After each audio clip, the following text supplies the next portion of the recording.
Hello everyone, সবাই কেমন আছেন? সো লাস্ট ভিডিওতে আমি দেখিয়েছিলাম কিভাবে ওয়েবসাইট ফাইলসের ব্যাকআপ রাখতে হয়। সো এখন আজকে দেখাবো যে কিভাবে ডাটাবেসের ব্যাকআপ রাখতে হবে। লাইক আপনি একটা ওয়েবসাইট ফাইলসের সাথে সাথে আপনার ডাটাবেসের ব্যাকআপও কিন্তু রাখতে হবে।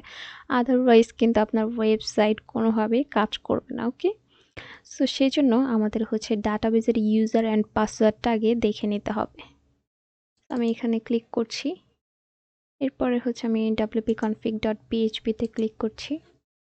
তো এডিট অপশনে যাচ্ছি। এখন এখান থেকে আমার ডাটাবেসের নেমটা স্মার্টডেভ wp56। ওকে, তো আমি এখান থেকে চলে যাব সি প্যানেলে অ্যান্ড এখানে আমার ম্যানেজ মাই ডাটাবেসে ক্লিক করতে হবে। সরি, এখানে না, php মাই অ্যাডমিনে ক্লিক করতে হবে।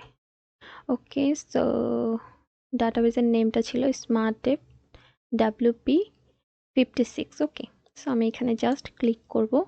ক্লিক করে আমি কোনো কিছুতে আর ক্লিক করব না, জাস্ট এক্সপোর্টে ক্লিক করব। এক্সপোর্টে গিয়ে এক্সপোর্ট অপশনে ক্লিক করব।